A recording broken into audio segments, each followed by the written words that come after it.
Boy, screws loose, they done stripped the bolts on them. Shoulda never sent them to pick up the work for me. Sprayed the park and had my shit inside the car. Marcus Smart boy was shooting with a 36 on him. Said if he wasn't in the rush, they was all goners. Tech cursive on the chest, he was gonna Sean John them. They were sleeping on the gun. Hello and welcome to another edition of Chuddy's Corner with Nick Perino. I am Ben Handler, your co-host for the show, bringing you all the latest on the Boston Celtics. If you want to subscribe, check out the show, you can find us at Chuddy's Corner on Spotify, Apple Podcasts, wherever you get your podcasts. Give us a download, subscribe, give us a like, write us a review. We appreciate it. You can always check us out on nickperino.com, also home for your real estate needs. And you can follow us both or interact with us on Twitter. I am at King Chuddy, and Nick is at _Nick Perino. So thanks for joining us. Nick, how you doing, bud? Doing well. Just a little note. I think this will hopefully be the first episode where you'll be able to watch us on video on Spotify, straight through Spotify. Hell yeah. I haven't played around with it yet, but I'm hoping that's going to be the case. So look out for that. There you go. So if our beautiful voices aren't enough, you can see our beautiful faces now on Spotify as well, along with on Vimeo and, of course, nickperino.com. So if you're looking to watch something, not just listen, feel free to check that out as well. So without further ado, last time we broadcast was about 2-3 weeks ago. The Celtics were 7-7 at the time. They were 9th place in the East. They were trending up. We left, I would say, some cautious optimism. Now, several weeks later and games later, the Celtics have the exact same winning percentage. The team is 13-13. They are 10th in what is still an extremely crowded East Conference. So even with that record, they're only 4.5 games out of first place, only 2 games out of 4th place. It's extremely congested. No one really, other than kind of Brooklyn, Chicago, is creating a little separation. Milwaukee's getting up there. Miami's up there. Washington's fallen back a little bit, but it's very crowded. I think there's been a lot of promise. It's kind of like last time. We've seen some ups. The highs have looked really good. There's been a lot of reasons for optimism. And then there have been some lows where it seems like things come crashing back down. Important to note, I guess, that the Celtics right now are on a stretch that I would say is about as brutal of a schedule as you'll see for an NBA team. They're on currently 13 days away from home. They played at Utah on Friday night, a game where they played really well, maybe the Celtics' best offensive performance of the season. But the Jazz had a historically great 3-point shooting night and just edged us out there. We came back and hammered Portland on the road. Then we just played a very well-rested Lakers team on the road who took care of us. And then on a back-to-back again last night, we played at the Clippers. Fell behind by 21 at one point. Charged all the way back, cut it to, I think they got as close as a point in the last minute. And then Tatum put up a heave at the buzzer that wouldn't go. Another loss. So they're on this current road trip. The Celtics have lost 3 of 4 to bring the record to 500.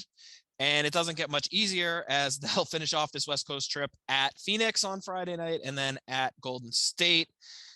So the 2 best teams in the NBA right now. And then we'll finally head back east to take on the Knicks before things get a little bit easier.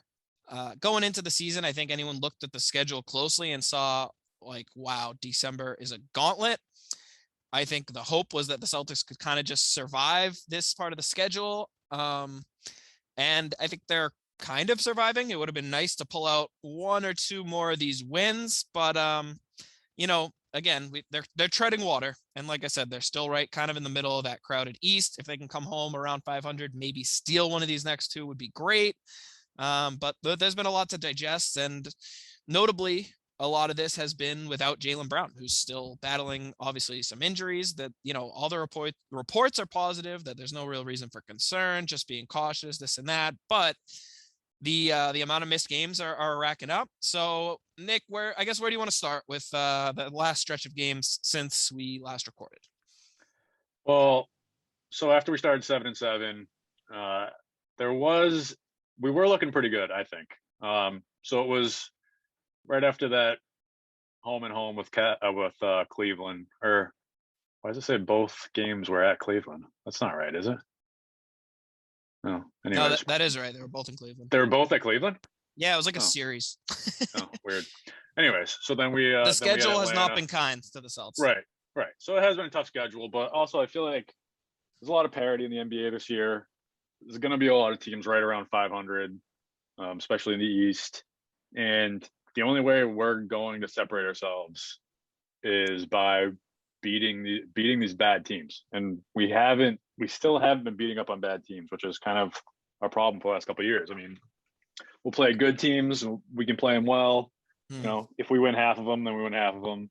But then we get matched up against, like, I don't know, like, who do we lose to? I mean, the Clippers last night, for one, were undermanned and they're a terrible offensive team.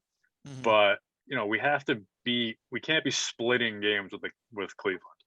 We have to win, I mean, for the record, Cleveland is not the old Cleveland. They're not a bad team. No, but I'm not saying we shouldn't beat them, but they're not a bad team. Those are the teams that we have to beat. Mm-hmm. Because if we're not gonna win the majority of the games against good teams, so we're gonna have to beat these bad teams. And I think it's kind of been our problem the last couple of years. With the inconsistencies, is that we show up for the big games generally, and versus lesser opponents, we kind of play down to it, or it seems like we're lacking focus. So that's kind of the thing we've been preaching the last couple of years, is consistency.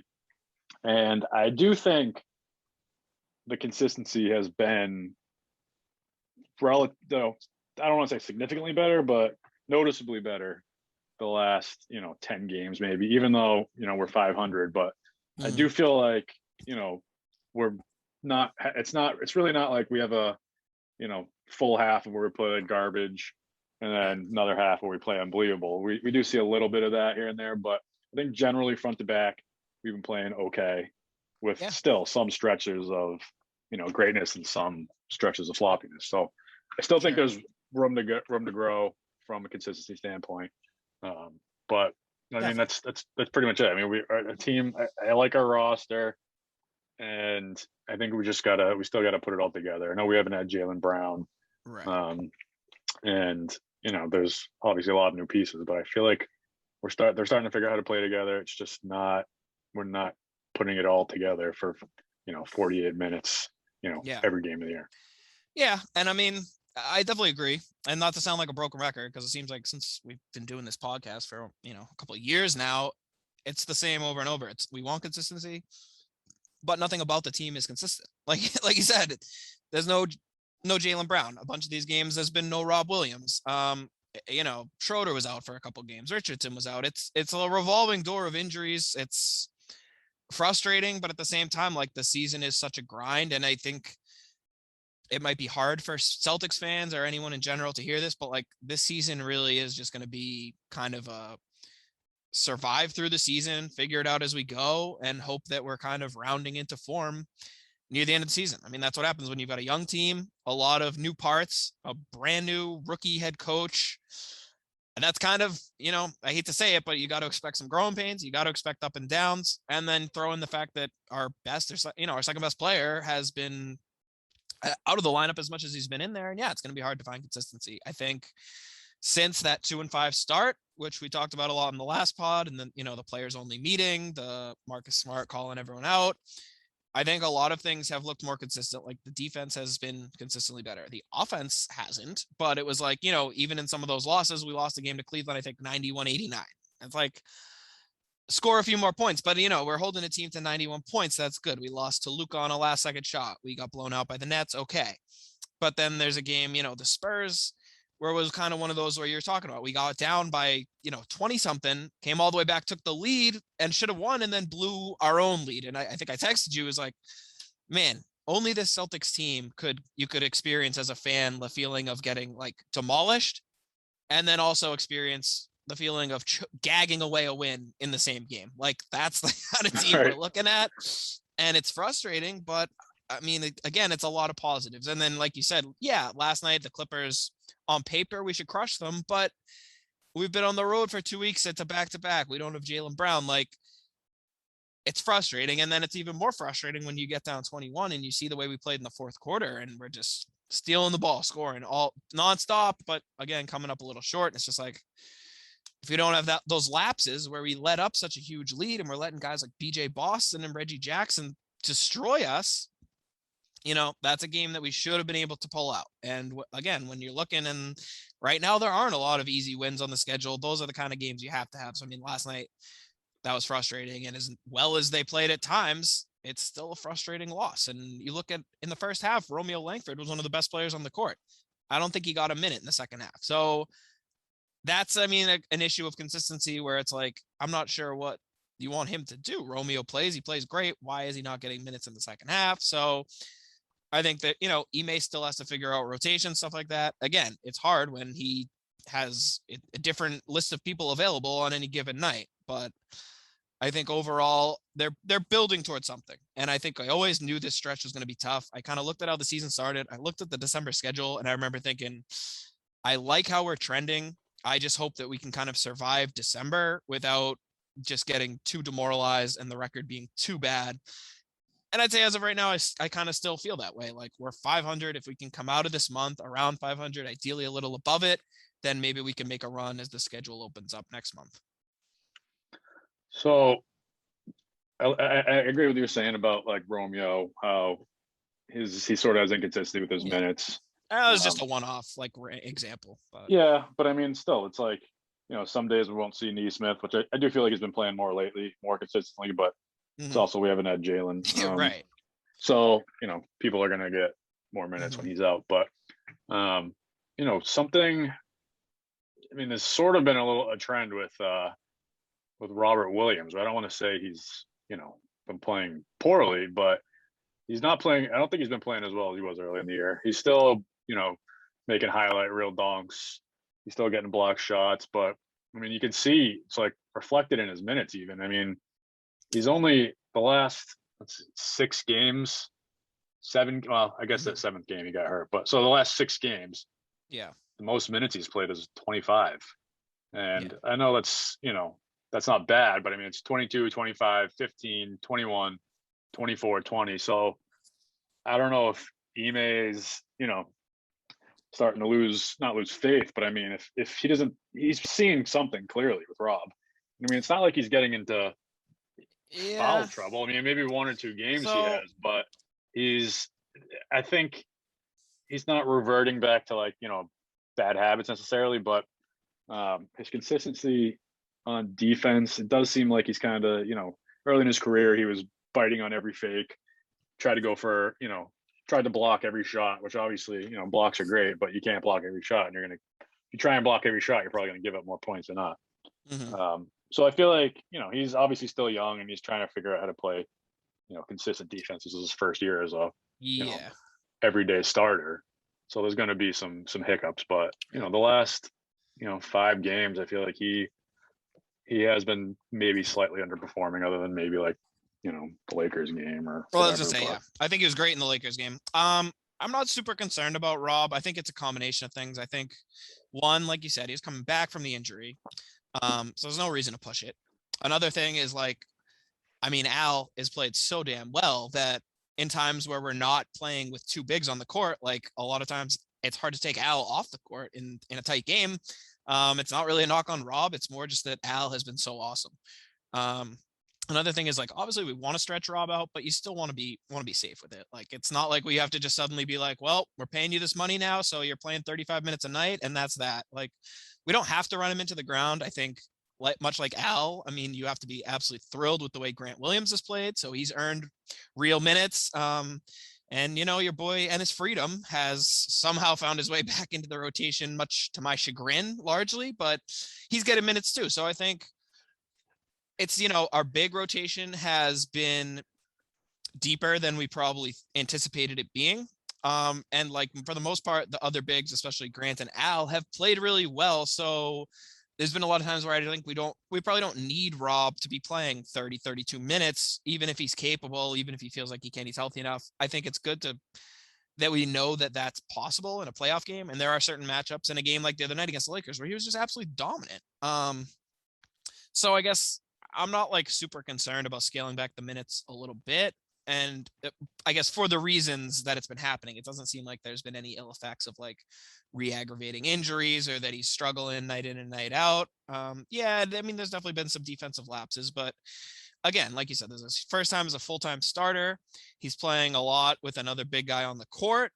And, Ime's defense is a lot of switching and a lot of stuff that has historically been really challenging for Rob. So I'm still happy with the development. I think there are definitely going to be some moments where he looks a little lost, to be expected. You can't expect every kind of bad habit or whatever to go out the window overnight. But I think still much more positive than not on Rob. And I think the minutes thing I think is mostly attributable to the fact that they don't want to overwork him and that the other options have been playing pretty well. Yeah, I hope you're right about that. With the minutes. I mean, I hope he was, like you said, he is coming back from injury, so hopefully they're just playing it safe. Because I don't want it to be something that Ime seeing or not seeing from him, and that's why the minutes are coming down. Because I mean, it's not like we've been blowing teams out and we're just conserving him because we have big leads. So I mean, hopefully they're just bringing him back slowly from the injury. They have seemed to be taking the long approach with all the injuries this year, especially Jaylen. As they should. Like, why I think not? it was Ime said he said he's probably like 85%. They don't want him back till he's 100, or somebody said that. I think it was Ime. Which you never know. It's coach speak. Is you got to read between the lines, but like that's the right approach. There's no reason to burn out Jaylen Brown and Rob Williams in December when the schedule is a gauntlet and we're far away from the games that hopefully will be very meaningful. I also don't think, I know we'd probably be better with Jaylen, but if we had Jaylen and Rob both playing, 40 minutes a game, I'm not necessarily sure we'd be, that much better than a 500 team. I mean, we'd probably look better, and maybe if we had Jaylen these last couple of weeks, would be a couple games over 500 as opposed to 500. But yeah, well, I think one thing you could see borne out in the numbers is that the defense is like elite with Jaylen there, and without him, it's not. Now, for whatever reason, the offense seems like it's been better without Jaylen than with him. But I think that is probably more of just a weird kind of coincidence. I think the defensive thing is probably legit because when he's out, that takes away a really good defensive player, a really versatile athletic player. And whoever is replacing him in the lineup, it's been Schroeder, at least in the starting lineup, is obviously not the same. Schroeder is good for what he is, but he's obviously not close to the player, especially defensively, that Jaylen is. Mm-hmm. Yeah. So I mean, it'd be nice. I'd love to see him come back, get healthy, and see what we can do. In this stretch. At least it'd be nice to see what we are at full strength prior to the trade deadline. Right, and to see it. I don't have long term. I don't have hopes of like a championship this year. I'd love to make a nice deep playoff run, but being realistic, I'd like to see what this team can look like healthy. Yeah. And then maybe at the trade deadline, we can do like we can either, I'm not saying like a fire sale, but we could, if we're not looking good, maybe sell off a couple things here and there, get some assets. Or if we're looking good, we make a move like we did last year with Evan Fournier. Send a couple second round picks for some guy that can maybe, help us win a round or something. Sure. Just, give us a little better shot to go deeper in the playoffs. Just I want to see what it's like before we get to that point. I don't want us to be like, not be healthy and then get to the trade deadline and we're like, we have no idea what team we are. Like, are we buying? Are we selling? I just want some clarity. Definitely. I mean, it feels like it's been the case. It's hard to remember a time when the Celtics were just consistently healthy for like any stretch of time. And we actually had our full roster or even close to it for multiple games in a row. So, I mean, but I agree. Like the approach that we talked about is the right one. And what was the last game Jaylen played in? Was it the Philly game? or the Raptors game. I forget which one it was, but whatever the last game was, it was probably 5, 6, 7 games ago. He didn't look like himself. I think he scored like 8 points. He was noticeably limping. He looked like he was, grimacing. Like, if that's the Jaylen Brown you're going to get, then why the hell is he out there? Like, I think we both agree, get this man to 100% before he's back on the court. There is zero reason for him to be out there looking like that. Yeah, I'm pulling it up right now. His last game was against Philly. Yeah, He played 33 minutes. It was a nice win, and he didn't play poorly, but he just wasn't himself on offense. Like, and again, you could just see him, like he was limping around. And this is a guy who, when he's right, he's probably one of the best athletes, one of the best conditioned guys in the league, one of the strongest, like fastest combos. And he just didn't look anything like that. So again, this isn't game 7 of the finals. Why are we gutting out games in December when we've got a lot ahead of us? So yeah, I mean, get that man healthy. But otherwise, I think the guys who have had to kind of step in have shown promise. Like, I've fully come around on Richardson. He's a really good player. I think he's a perfect kind of bench wing who can come in for either one of the Jays, steal some minutes. He's been very good on defense, and he's been really surprisingly good on offense too. Not only hitting some outside shots, but showing some ball handling skills, some playmaking skills, has an ability to get into the lane. I was a little perplexed when we extended Richardson, but right now that's looking like a plus contract at worst. And, I think a guy who really fits. And I think obviously Ime's worked with him before and he really likes him. And that's been a major positive for us. We already discussed Grant Williams has become a reliable part of the team. Like, I don't think there's any question like there was last year of like, okay, is Grant someone we're just dumping? What's the deal? Like, I think he's a legit rotational guy. He's our third big, and he's been better than you could expect in that role. Again, the minutes with Romeo have been kind of disappointingly inconsistent, but I've loved what I've seen when he's on the court. Even like last night in the first half, he was one of the best players on the court for us. So as much as we're like missing things, I think there's been a lot of positive stuff. The Schroeder coaster, as it's been called, has been interesting. I think for the way that it worked out and the way that we ended up with Schroeder on the team for that contract and the role he's filling is still like a home run signing. But I think people are getting a little like kind of overexcited about seeing some of those high scoring nights where it's like, this is the Schroeder experience. He'll thrill you on one play and he'll make an awful play on the next. He still is way too turnover prone. He's extremely careless with the ball. His shooting outside is not good. His defense he's a pest on defense, but he's liable to a lot of kind of boneheaded plays and mistakes still. So again, I mean, it's about what you'd expect. But I don't people thinking like, oh my God, Schroeder's so good, he has to be like a part of the future is like, no, I think just appreciate the fact that we got him and that he's giving us great minutes and he's filling a key role of pressuring the rim, which we really didn't have. And again, I think when the team is whole and he's kind of slotted back into that natural 6th man role, it'll be perfect. But, I think you're seeing that when he's starting and is kind of your like second guy on offense, that's probably not a recipe for any meaningful success. I think, speaking of Schroeder, I think he should be slotted back in the 6-man role right now. And I haven't been as critical of Schroeder as a lot of people have, because I think he's basically, what I expected him to be. Yeah, I didn't mean that as critical. More just was, kind of being rational, I guess. I mean, some people I feel like are either overrating or underrating him when in reality he's somewhere in the middle because he's, if he was, as good as he was on the nights where he looks great, then he would have gotten, 25, 30 million. Right. Which is what he thinks he's worth. If he is what he was on bad nights. I don't think, not for 1 year. I don't think anyone thinks he's worth that anymore. Well, no, not anymore. But, last year, or either way. Yeah. I know. He's the reason he is who he is. And that's why we were able to get him because he thinks he's, better than he is. But he's a really good 6-man. He's the guy that can come off the bench. He can be a spark plug. Some nights he can go off. Right. And I think he's probably a better like true point guard than he looks or that he's played a lot of nights. Because I do think he is sometimes, I think, looking for his own shot. Usually, which is fine. We don't have that many guys like that. No, and I don't dislike that. I think that's what we need. It is off the bench.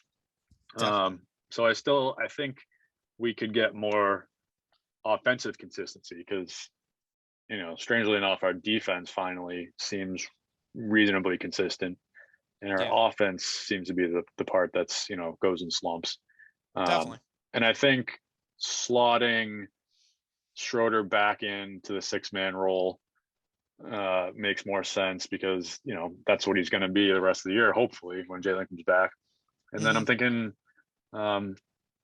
Josh Richardson sliding into the starting role right now, I think makes more sense. I mean, the 3-and-D wing, even Romeo, one of the wings. Yeah, I'm with you.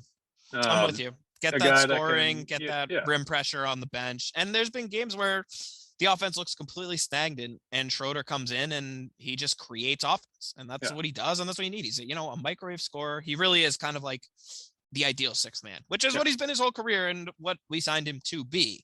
So again, none of this is like a knock on Schroeder. It's more just that we've been missing our number 2 guy on offense and we're not a deep offensive team. So he's been asked to do more and he's done it like that.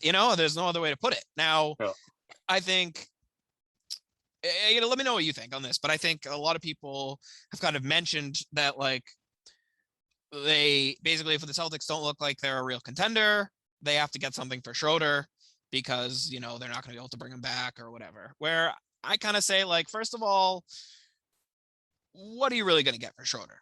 I mean, and what like would even be worth taking for Schroeder? That's the other thing. We're like, we got him for basically nothing. I'd almost just rather just keep him on the team and just see how good this team is. Even if we're not going to win a title, if he can help us win a playoff round, like I'm okay with that. Unless we're getting, if someone wants to give us like 2 first-round picks or something, fine. I don't see it happening. I'm like pretty content with just keeping him, riding this out, hoping that the team can get healthy and seeing what we've got. And like, if we lose him for nothing, so what? We got him for nothing. It's kind of is what it is. And then the other thing is people acting like, oh, like, we have no chance to bring him back. But like, what exactly is going to be different next offseason than this past offseason? Like, look around the league. Almost every team is happy with their point guard situation. It's probably the deepest position in the NBA. The good teams all basically have an elite point guard, and the bad teams at least have like a young project point guard. Like they really have no reason to bring in Schroeder. Like, you know what I mean? A losing team isn't going to bring in a guy like Schroeder to take away minutes from young kids. And all the winning teams already have a better version of Schroeder. So it's kind of what happened this last offseason where we got him. Like, I don't think it was that people had soured on him and thought he wasn't good anymore. There just isn't much of a market for like a good veteran backup point guard, which is what he is. And that's the reason we got him. And I think his fit here is really good. So yeah, I mean, we're not going to be able to give him a $20 million a year contract. I'm just not sure like that contract is going to be there next year suddenly when it wasn't obviously all this offseason. So yeah, in theory, like it's going to be hard to maintain him, but like it was hard. It was a long shot that we got him this year and we did. If things go well and he likes it here, maybe he'll be willing to stay. We can work something out for a little more money, a few more years, whatever. We'll see. That's a long way away, but I just don't at all buy into the idea of like, well, we're going to lose him for nothing, so we have to trade him. Yeah, and I think we've seen in the last few years that we haven't really lost anyone for nothing. I mean, with these side and trades, nothing. I mean, obviously some people have walked, but like, someone in Schroeder's position, like you said, he's not going to go to a young team probably that's going to overpay him unless they find that they need some sort of veteran point guard or whatever, but doesn't really seem to be out there. Right. But also like even if that is the case, team's not going to give him a giant contract. That's going to be a similar situation to the Celtics where they're probably like, we have no money, but we have a role. So maybe he'll opt for the same deal, but a better team, like maybe, but maybe not. Yeah. I mean, honestly, if the deal he was offered last year, I think he's worth that. And if you think he's worth whatever it was, 4 times 20. Yeah. I think that's is he though? I think that's probably what he's worth. I mean, I just don't think it is. I mean, who is he worth that to though? I guess is the point. Because if he's your starting point guard, you're like probably not a contender. No, but I mean, right? an elite. And who's paying a backup that much? An elite six man is, it's almost as important as it's like your sixth starter. I feel I'm not saying it's unimportant. I just don't just look at the way the cap works and the way teams like manage their finances. I don't think you can afford to pay a sixth man $20 million a year. Or your team's probably going to have some issues with the way it's built. I don't know. I mean, again, it only takes one team, obviously, but I guess my point is like this assumption that, he's having a good year, so there's going to be some mega deal out there for him next year in free agency. Like this last year was just a fluke. I think it's more that's kind of the NBA landscape. There's like 35 really, really good point guards, and there's probably another 15 or 20 that are young and teams hope will become really, really good. Like it's just kind of hard to see the fit for him. Like I think like role wise, the fit right now he has on the Celtics is probably about as good as there is for him. Obviously we didn't have a lot of money to give to him, but in terms of like role, it can't really get much better for him than now, right? Yeah, if the rest of the year plays out, even if we end up being 500 and we have our ups and downs, I mean, it's still the way he's played so far, I think shows that, this is the right role for him on our team, especially if he ends up coming off the bench as the sixth man. I think this is, the best position for him to be in. I'm not saying with the Celtics is the best position, but like this sort of role. So, if he ends up liking here, if, we play hard the rest of the year and the team, looks like they're trending in the right direction, maybe he wants to stay and maybe, 15 million. I don't know. I mean, 15 to 20, I think it's reasonable. I mean, what did that's a lot of money. Fournier just got what? Same thing, same contract, right? And that contract already looks terrible. Yeah, but I mean, that's still the Knicks. I think that's the caliber of player. I'd put him in that class. Yeah, but and I think I'd probably rather Dennis. I agree with what you're saying, but I still think like wings just make more. Whether it's right or wrong, like wings are just valued more. Guys who can 3-and-D wings, which it's debatable if that's even what Fournier is. But I think you just look, everyone needs wings. He was one of, if not the best wing on the market. He got overpaid. It's been a quarter of a season, and I think it's already apparent that was a terrible contract. Schroeder does feel like the perfect Knick right now, though. The perfect opportunity for the Knick to come in, get another B plus player, pay him $20 million a year. Tibbs come off the bench. Replace the have him fill the Kemba Walker role. Yeah, I mean, I get it. Peace, I don't know. By the way. Yeah, seriously, poor Kemba. But I don't know. I mean, I guess I get it, and we'll see. Who knows? The offseason's far away. No idea how it's going to play out. I'm more just saying, I definitely don't think there's like this feeling of urgency that they have to trade him. I don't see it that way at all. To answer your question about, and again, even if we lose him in the end of the year, but he's a solid contributor the way he has been for this season, to me that's fine, and we've got our money's worth and then some. Yeah, and it wouldn't be some like sunken cost about what he's worth. Or, what it would be worth to trade him. And you said obviously 2 firsts, like you can't say no to that. Yeah. But if it's like, a back end playoff team, and you're gonna be like, right outside, you're thinking that projects towards like the just outside the lottery, right? And it's just 1 first, then maybe. Or if it's like maybe.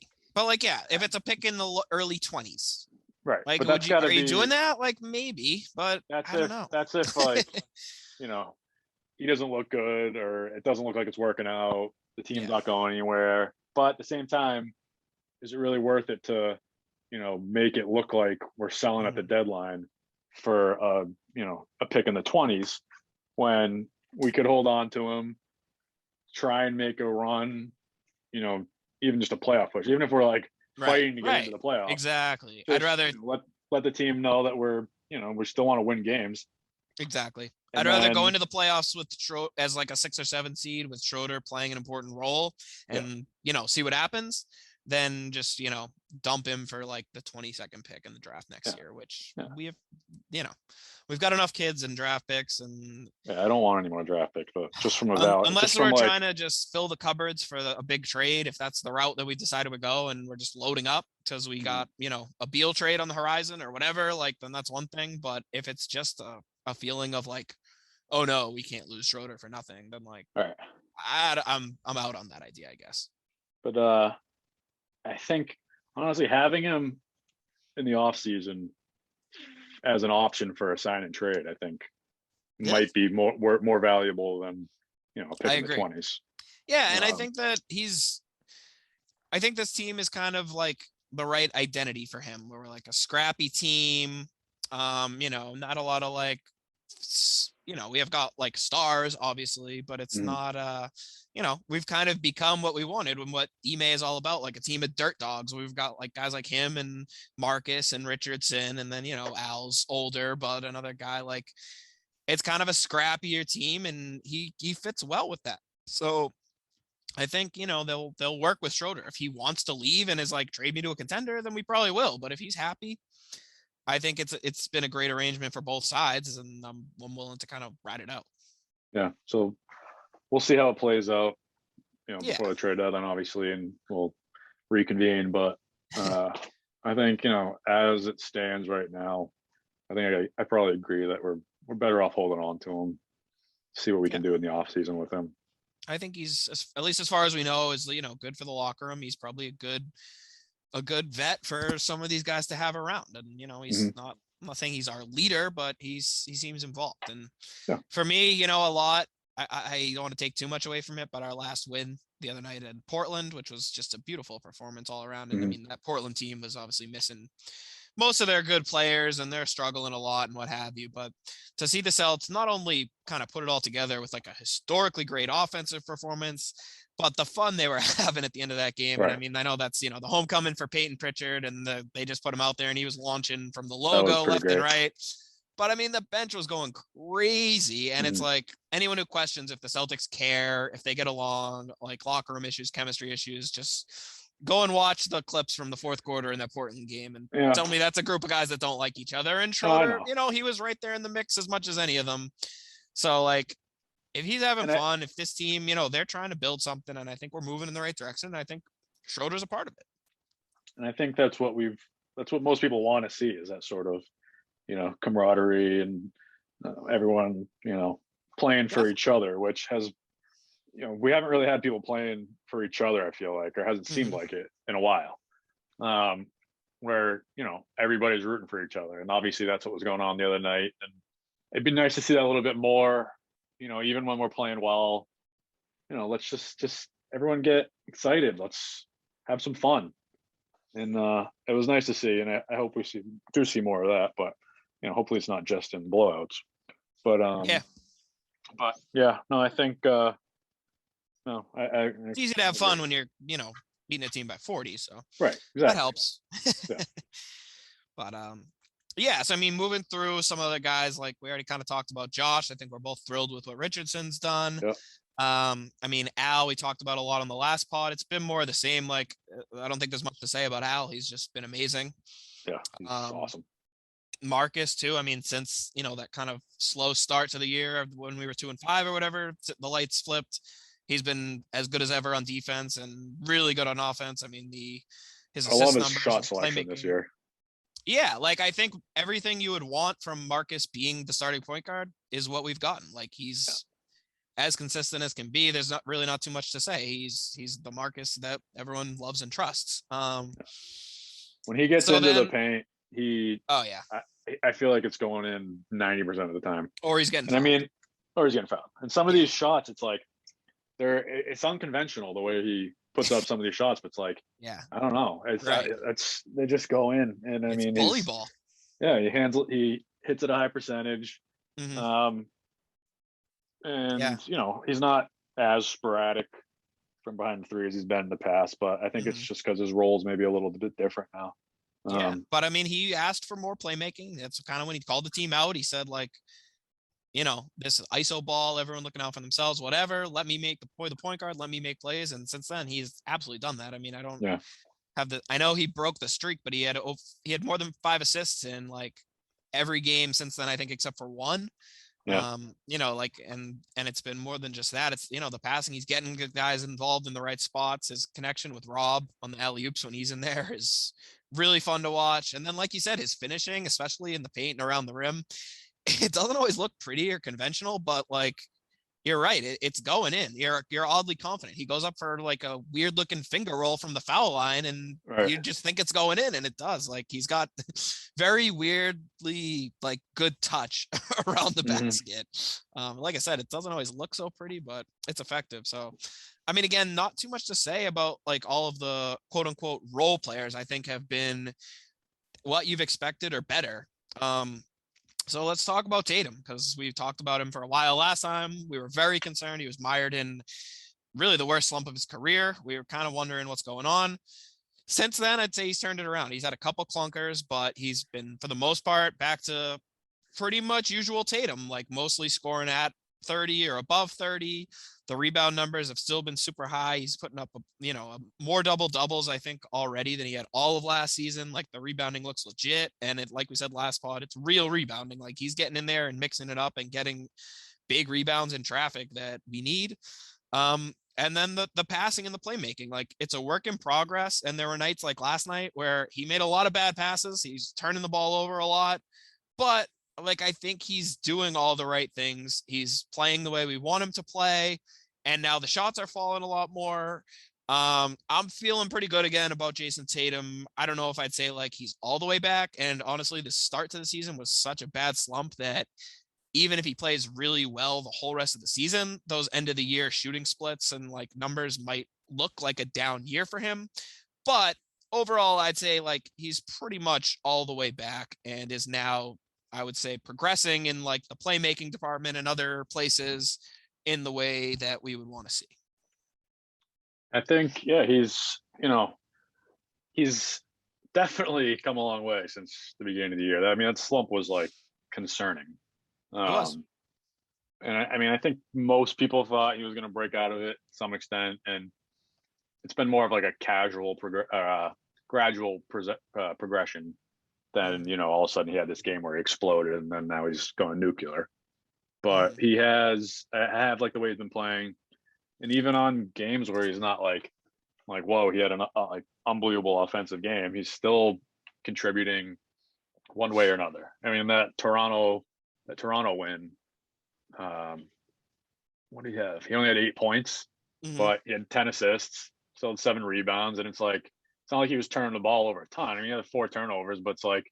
And what were his minutes? I mean, that was a comfortable win. It wasn't like we didn't really need his scoring. And he actually played 37 minutes that game. Oh, wow. All right. So he got minutes, but like he took 16 shots, which was definitely below his average, but he was 2 for 16, 1 for 5 from 3. And it just became clear that like, he didn't have the touch. So he had an off night, but you walked away from the game saying Tatum played well. Right. And I'm happy to see that where he's contributing. It seems like he's contributing in multiple areas of the game more consistently, as opposed to like, one night he goes off, scores 40 points, but he holds on to the ball doesn't move, and maybe the rest of the team doesn't look that good offensively. He's still, it seems like even on those games where he's scoring 30 something, he's still trying to get the other people involved.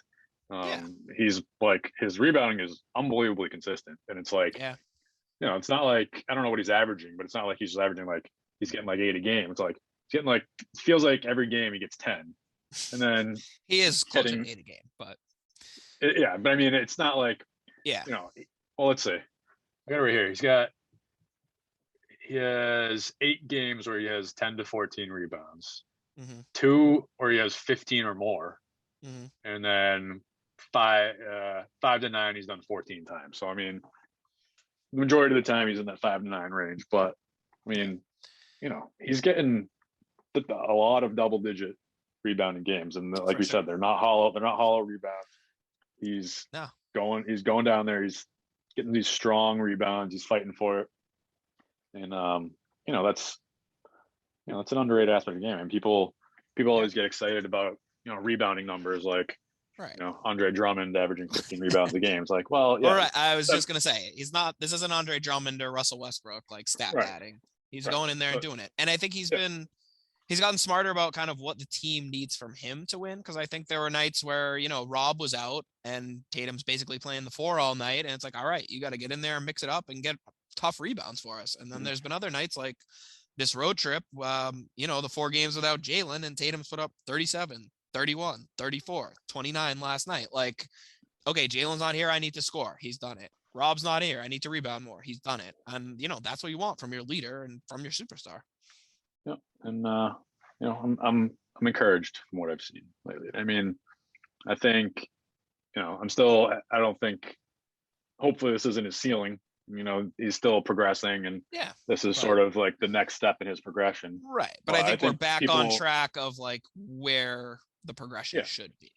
Yeah. And I mean, he'll still probably be an all-star. Still 19. Yeah. He's only 19. Yeah. No, of course. I mean, he'll definitely be an all-star, but right. I mean, for what, so, what it matters, I don't know if he'll be all NBA at this rate, but we'll see. But I mean, that's what people are freaking out, or they were freaking out anyways, saying, how awful he's playing. But it's like, he's still putting up all-star numbers. And I mean, he's still going to be considered one of the better players in the league, and, with a down year, but he's playing now. I'm more encouraged, and I'm happy to see, his development, even if it's slight. Definitely. And I'm encouraged and excited to keep watching it. Like, that's what this season should really be all about. And, hopefully it'll continue to be that way. And I'm excited to keep watching it. Now, do you have any concern that it seems like he's been, for whatever reason, like much more effective on offense with Jaylen out? Or do you think that's was just a coincidence that tied largely into just how poorly he was shooting? Yeah, I mean, obviously his shooting slump was when they had the most games played together. Right. And obviously it was early in the year, and I think there's been a big learning curve for this offense, and I still think we haven't really figured it out. Definitely. And Jaylen's supposed to be a big part of our offense, obviously. Of course. So I don't know if I guess you could say coincidence. I don't know if it's a coincidence, but I'm not worried about it. I just the stats, the stats make it seem like he's a different player without Jaylen. I think it's again more just that when Jaylen was playing, he wasn't making shots. Now he is. I don't think it's Jaylen's gone, so he's playing great thing. No, I think they'll figure it out. And I think I think Jaylen's a better fit as our 5th starter than Schroeder is. Of course. So I think we're gonna, once he's back and they have a few games under the belt, they're gonna figure it out. I'd love to get cruising, hopefully Jaylen's close, which they say he is. I'm not concerned yet. I mean, if he misses a bunch more games, I'll start to get concerned. But I mean, again, the Celtics, their upcoming schedule is let's just say it's not kind, as they got Phoenix. It's Phoenix, then Milwaukee, then Golden State. So those next 3 are could easily be 3 losses, even if we play well. And it's not like it gets that much easier. I mean, then after that, it's the Knicks, who are world beaters, but they're playing well. They're a good team. And then that's probably the easiest game of the month. Yeah, and then Philly, who I know, not having the best year, but I mean, they're a solid 14 team. and 11. Yeah, no, with I think Embiid, they're probably underrated this year. And most of those losses they have are without Embiid. Right. So I think they're a better team than a lot of people think this year, just because they're, they were 500 for a lot of time. Embiid was hurt, and people are like, oh, well, they don't Ben Simmons, so they suck. Well, it's like, I don't know. I mean, they had a decent roster. They have the problems, but I think they're a better team than their record says. Yeah, and I mean, again, so the rest of the month we're 13 and 13. This is just the rest of December. It goes at Phoenix, home Milwaukee, home Golden State, home Knicks, home Philly, home Cleveland, at Milwaukee on Christmas, at Minnesota, and then we play the Clippers, and then we play the Suns at home. Like, that's a brutal stretch of games. I mean, at least we're home for a chunk of those coming up, but again, let's just make it out of December with a record that's 500. I'll be happy. And then let's get everyone healthy. And then in January, the schedule gets a lot easier, a lot of winnable games. We really don't play any tough teams. I mean, tough is a funny word, but like, in January, the schedule is a lot easier. Let's get healthy. Let's get in a rhythm. Let's see if we can put like a month or two together with everyone playing well. And then, like you said, see where we're really at as we come up to, that All-Star break and trade deadline in February would be And the goal, I would think, going forward. That Golden State Knicks game is a back-to-back. So it's like, Right. we're playing Golden State and then we're right back at it against the Knicks the next night. I don't know if the Knicks is back either. I mean, I guess it could be, but still, I'm sure we're going to exert ourselves against Golden State, and then we still have to play a decent team in the next game. So I think that makes that Knicks game even more important. Yeah, the schedule makers have done us no favors, but no, again, it all evens out. So if we can make it through this month somewhat intact and not feeling, the point was like, we can't just slip, completely crater, come out of this month like 7 games under 500 and just everyone be feeling hopeless. Let's try to stay around where we are, steal a few of these games against good teams, win the ones we have to, and then again try to get healthy and make a run in January and then kind of see where we're at. Yeah. And it's weird looking at the schedule and seeing like, seeing the Bulls and not being, and not in the Knicks and being like, oh, those are pencil those in as wins. Like they're real teams now. No, I mean the Hornets aren't bad. Wizards, another one. It's like we have all these teams that have been a joke for years, and now it's like they're actually a solid. They're team. solid. No, I mean they're not pushovers, but I think if we're healthy and get clicking and like playing the way we should be, I think we should be better still than all those teams. At our best, I think we're better than those teams. But yeah, let's see us go on a run. Let's see if we can get to that. If we can get our best. Once the calendar flips, let's just, like I said, make it through this December gauntlet. Try to put that behind us, and then kind of see what we can go from there.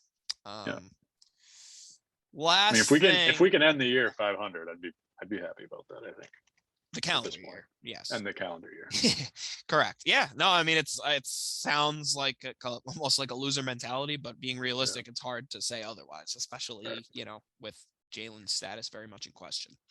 Hard to argue. We're not going to be favored in a lot of those games, so is what it is. Nothing else really major to touch on the roster. Like I said, I think everything is pretty much been what we said it was last time. Good play from all the role players. I don't have much to say about Ennis Freedom other than he's just really annoying. I've been happy. I've actually been happy with him this year overall. I mean, I don't know about his personal life, but I think he's been playing all right. And I mean, as our fourth big, I don't really know what else you could want out of a fourth big. Yeah, I've mostly been just annoyed with the off the court nonsense. I mean, if it's not a distraction, fine. But like the comment making it sound like he basically like bullied Ime into playing him after saying that, after he made those quotes, has played in every game. Like, all right, man, like just shut the hell up.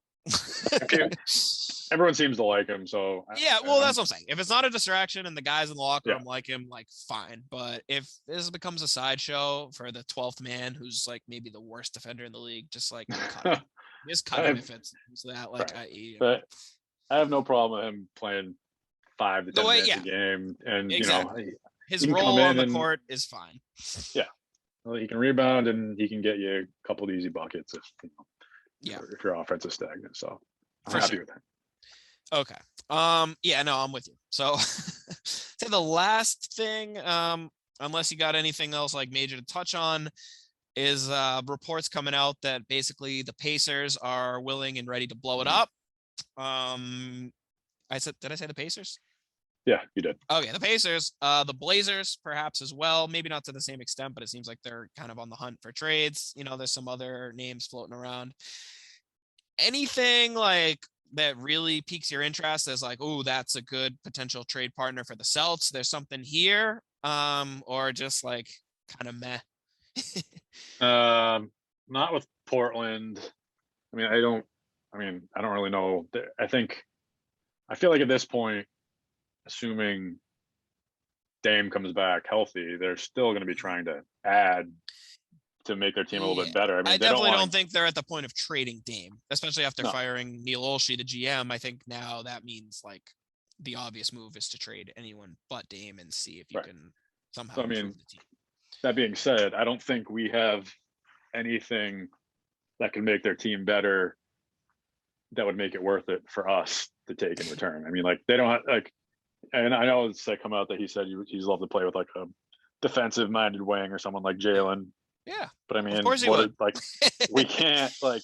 There's nothing we could give Jaylen Right. for that would be equal value in return if it's not No, Damian Lillard. not even close. I don't see anything there. I mean, I don't know. I like Covington and they have some nice pieces, but it's like they're not going to just sell off these pieces. Right. If they decide to blow it up, if picks. things get so bad that they're just blowing it up, then I would take some of their role players for, very little. But I mean, I really at this point not really interested in McCollum.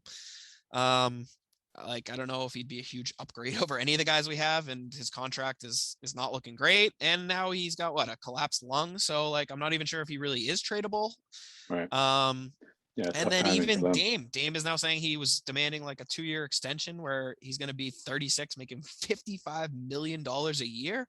Like I'm worried that in a couple of years, we're going to be looking at him like the way we're looking at guys like John Wall right now. Is like, how could any team have agreed to this awful contract? I think he's already starting to show some signs of regression. Even when he was healthy this year, he wasn't playing very well. And like, that's just a lot to pay for a guy who, as good as he is, I'm not sure he's like that guy. I'm not sure he's the number one guy on a championship team. He's not.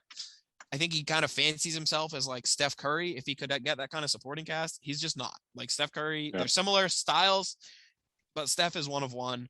Dame is really good, but he's not on that level. So and I don't know. Like, I think everyone loves Damian Lillard too. I mean, it's hard not to like the guy. So it is. You're right. It's like he's an unbelievable talent, and he's really good, obviously. But he's never really carried his team to have like a super impressive season. I mean, he's had good years. They've had like decent years, but on average, what are they like? They're probably like a 500 team at best during his career. Maybe a little better than that, but they're not. Have they ever been a real contender? Like even when they made the West Finals, which was a great year, and Portland fans should feel great when they look back on the Dame Lillard era because rings aren't everything. They've had an awesome run and they've made the West Conference Finals at least once, maybe twice, and obviously they didn't make it past that. But like, they've had a great run, and Dame has been amazing. But it's peaked. I don't think. Yeah. I think Dame has peaked. I'm not saying he's going to fall off a cliff, but like, I think we've seen the best version of Damian Lillard, and he's just making more and more money every year. Yeah. And like, if you're paying $55 million for one guy, it's got to be Kevin Durant or LeBron or Steph, someone like that, where that person can, single-handedly make you a good team, like right off the bat. And then you surround him with pieces to, hopefully be a great team. But it just, I don't think Dame's ever proven that, he on his own can make you a above average team. Yeah. And I mean, again, I think sadly at this point, it'll probably be a few years down the road where Dame's willing to take less money in a lesser role where he can be like an awesome number 2 on a team that can contend. But I think the days of thinking you're going to build a championship team around Dame, probably over. Right.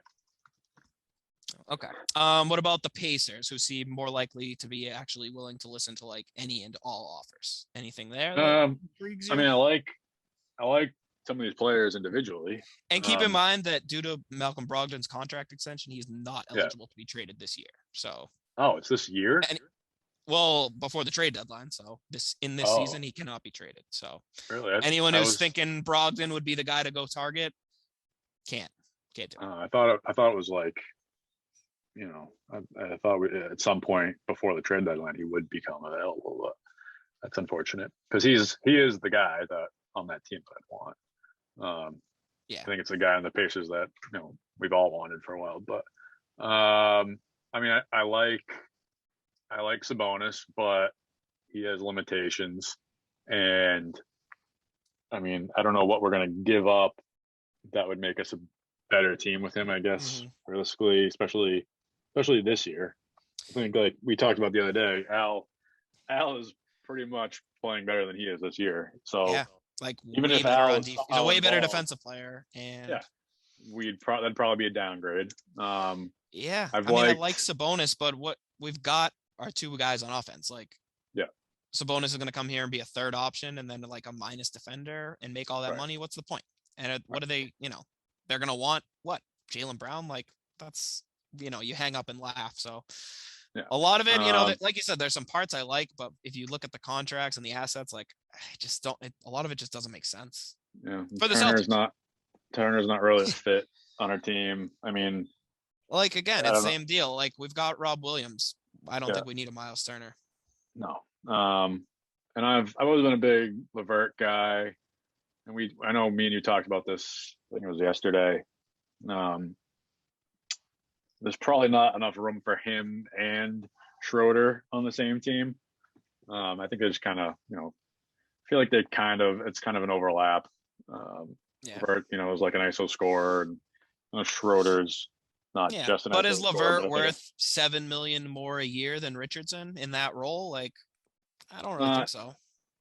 Probably not this year, especially considering how he's played and Yeah. his injury history. So, all right, with the injury history, and I don't know. LeVert's not that. What is he? 27? Like, is he even younger than Richardson? They're probably not that far off in age. and they're probably about the same age. Yeah. Yeah. So I don't know. I mean, basically half the price. Give me Richardson. LeVert, I'm pretty sure, is like an ISO shooter this year, and I think he's shooting like 26% on threes. So. Yeah. So, like, I mean, I like all these players individually, and if they're giving them away for peanuts, then I guess it's right. Maybe, but I don't know. I mean, I'd take like I don't know, Jeremy Lamb. I don't know what he's worth, but kind of a, long wing that can shoot. Right. Yeah, maybe TJ Warren, if TJ Warren's healthy. Yeah, I like TJ Warren. I mean, okay. I don't know what's his status. I mean, is he like? I'm not exactly sure. I haven't heard anything about him, but but yeah, I get what you mean. I'd be interested in poaching kind of more of their like role playing type of guys than any of the big names. Yeah. TJ Warren, Jeremy Lamb. I mean, those seem like more gettable guys that you could get for like, I don't know, a first or something, or something along those lines. Something that's not gonna, kill us down the road. I don't know what their contracts are like, but I assume it's not terrible. So someone like that, like a wing, obviously you can't have enough wings. So one of those guys I'd be happy with. Yeah, but like, again, I mean, as much as like we said, I think we've accepted that this probably isn't a title team this year, but like, I like the parts we've got. I like the roster we've got. I'm pretty good with it, unless like a trade comes along that you can't pass up. I feel pretty good about the guys we've got. I think most of them are guys we're invested in long term, and I'm kind of cool with playing it out. We still got the flexibility options coming up if we want them. Like, I think, keep rolling with what we got, and let's see what happens. Let's see where we're at. Make it through the end of this month, and then let's see where we're at by the end of like January, and hopefully we'll be starting to move up and get into the top of the East or near it. So Jeremy Lamb's a free agent at the end of the year, unrestricted, and same with TJ Warren. So they're both probably pretty available, considering I assume if they're blowing it up, they don't want to re-sign these guys. But yeah. So if it's like maybe it's going to be like a Fournier situation where they're just looking at dump salary, or I mean, not dump salary, but just like get something in return. Off a guy. Yeah. Get a couple seconds or whatever. Exactly. And that's, again, like, if we're looking good at the end of January and it's worth investing, by all means, let's do it. But if it's just to bring in some guy like that to take minutes away from Romeo or Neesmith, like, what's the point for a minor upgrade? Right. I don't see it. But all right, I think that's pretty much it. You got anything else for now? That's all I got. Cool. Well, good stuff. Chuddy heads, thanks for joining us. Again, we'll try to be back a little quicker. We'll see if we can fit in maybe one more pod before Christmas, or at least during that Christmas break. We'll be sure to bring you something before the end of the new year. Thanks for joining us as always. Peace out. Go Celtics. Pick up the work for him. Sprayed the park and had my shit inside the car. Marcus Smart boy was shooting with a 36 on him. Said if he wasn't in a rush, they was all goners. Tank cursive on the Jets, he was gonna Sean John. They was sleeping on the guard, then it dawned on.